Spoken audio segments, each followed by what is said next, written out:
ஆனால் இந்த ஆத்துமா தினமும் ரட்சிக்கப்படணும். அதுக்கு தான் பைபிள் வாசிங்க. இந்த ஆத்துமானா என்னென்னா அறிவு, உணர்வு, சித்தம். இது எல்லாம் இத்தனை நாள் நம்மளை வளர்த்தாங்க பார்த்தீங்களா? அப்பா, அம்மா, பாட்டி, தாத்தா, டீச்சர் எல்லாம் குப்பையை போட்டு வச்சுருக்காங்க. ஒன்று சொல்லி அந்த வேப்ப மரத்தில் பிசாசு இருக்குது, இந்த செவ்வாய்க்கிழமை போய் எதாவது வாங்கிடாத சொல்லியிருக்காங்களா இல்லையா? இப்படி குப்பையை போட்டு இது பழைய காரியத்தில் இருக்குது. அதனால் ரோமர் 12:1-2 சொல்லுது, உங்கள் மனம் புதிதாகிறதுனாலே மறுரூபமாகுங்க. அப்போ மறுரூபம் வரணும்னா உட்காந்து அழுதுகிட்டு பாஸ்டிங் போட்டு ஜெபிக்கிறதுல இல்லை, மனது மாறணும். மனது என்ன ஆகணும்? மாறணும்னா எங்கேயாவது மாறணும்னா சொல்லுங்க, இப்படி மாற்றி ரைட்டில் இருக்கிறத லெஃப்டில் வச்சிடறேன், அப்படி கிடையாது. ராங் பிலீவிங்கில் இந்த மனது இருக்குது. செவ்வாய்க்கிழமை வாங்கின தோஷம், அப்புறம் வெள்ளிக்கிழமை இதெல்லாம் இருக்கா இல்லையா? இந்த நாள் பார்க்குறது. ஆனால் கலாத்தியரில் பவுல் சத்தம் போகிறார், நாட்களையும் காலங்களையும் மாதங்களையும் பார்க்கறது என்ன? பக்கத்தில் பார்த்து சொல்லுங்கள், உலுக்கி சொல்லுங்கள். நாள் பார்க்குறது என்ன? காலத்தை பார்க்குறது என்ன? ராவு காலமும் கிடையாது, யமகண்டமும் கிடையாது. அப்புறம் வேறு என்ன காலம்?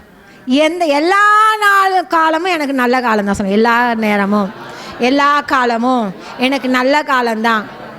அப்போது இதை பார்க்குறது என்னன்னு சொல்கிறார். அப்போது என்னென்னா, இந்த மனது பழைய காரியத்தில் இருக்கனால இந்த மனது மாறலைன்னா என்ன தான் ஆவி புதுசாக பிறந்திருந்தாலும், டேங்க்கில் என்ன தான் ஆப்பிள் ஜூஸே இருந்தாலும், பைப்பு துருப்பிடிச்சி எல்லாம் வேஸ்டெல்லாம் அடக்கியிருந்தால் திறந்தால் என்ன வராது? புஷ்ஷுன்னு காற்று தான். அடைச்சிருக்க பைப்பை பார்த்துருக்கீங்களா? என்ன வரும் திறந்தா? வர்ற மாதிரி நடிக்கும் கொஞ்சம்.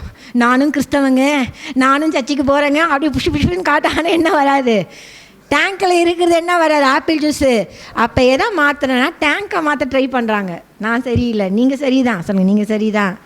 இந்த மனது எண்ணம் சரி. அப்போ என்ன பண்ணோன்னா இந்த எண்ணங்களை மறுரூபமாக்குறது. யாக்கோபு புஸ்தகம் 1:21 என்ன சொல்லுவாக்களே, ரட்சிக்க வல்லமை உள்ள வசனத்தை சாந்தமாய் அம்புலா போயிட்டு, ஓ வசனம் இப்படி இருக்கா, நாட்களையும் பார்க்கக்கூடாதுன்னு வேதம் சொல்லுதா? அப்போ நான் என்ன செய்ய மாட்டேன்? நாள் பார்க்க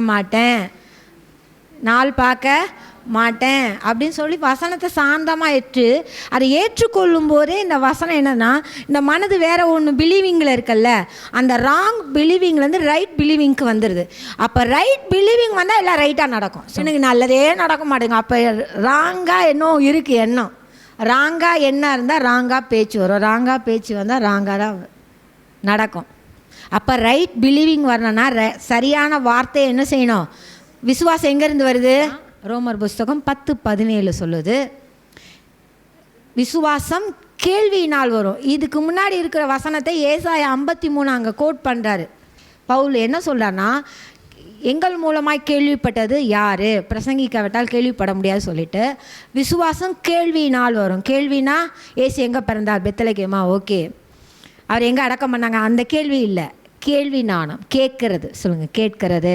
இந்த கேட்க எதை கேட்கன்னா, வேறு வசனத்தை ஒன்று பாசு சொல்லும்போது கேட்கும்போது விசுவாசம் வரும். ரெண்டாவது நம்ம வாசிக்கும் போது கேட்குறோம்ல, தேவன் பேசுகிறார்ல, அதில் விசுவாசம் வரும்போது அந்த விசுவாசம் கேள்வியினால் விசுவாசம் வரும். யாரை பற்றி? இயேசுவை பற்றி கேட்கணும். யாரை பற்றி கேட்கணும்? அப்போ இயேசுவை பற்றி கேட்டுக்கிட்டே இருக்கும்போது நமக்குள்ளே விசுவாசம் வரும். அந்த விசுவாசம் தான் உலகத்தை என்ன செய்யும்? ஜெயிக்கும். அப்போ இப்போ மாறுறது எது மாறணும்? சொல்லுங்க. மனது, என் எண்ணம், அந்த அறிவில் என்ன செய்யணும்? மாறணும். இந்த எண்ணம் அறிவு மாறணும்னா 6 நாள் இங்கே 1.5 மணி நேரத்தை கழிச்சிட்டு மற்ற எல்லா மணி நேரமும் உட்காந்து நானும் என் ஃபோனும், நானும் என் டிவியும், நானும் என் வீட்டாருமோ என்றால் ஜாலியாக இருந்தால் கர்த்தர் அறிகிற அறிவு வராது. ஏதோட நேரத்தை செலவு பண்ணணும்.